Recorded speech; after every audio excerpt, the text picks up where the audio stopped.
è abbastanza evidente che il ritmo in cui si è svuotato Bagnoli è assolutamente diverso da ciò che è avvenuto a Conetta. Se viene mantenuta la promessa, io temo che i tempi saranno lunghissimi, perché svuotamento, perché non è stato usato lo stesso verbo per le due basi?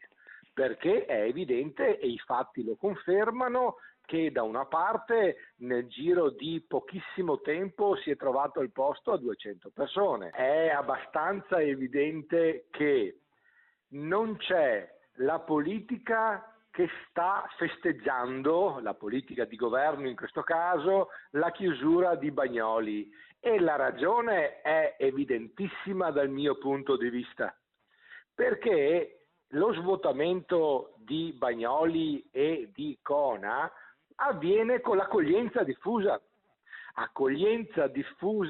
che è stata l'arma con cui l'ex partito di opposizione, oggi partito di governo, ha creato le due basi, cioè i sindaci che si rifiutavano di accogliere, e sono nati Cona e Bagnoli.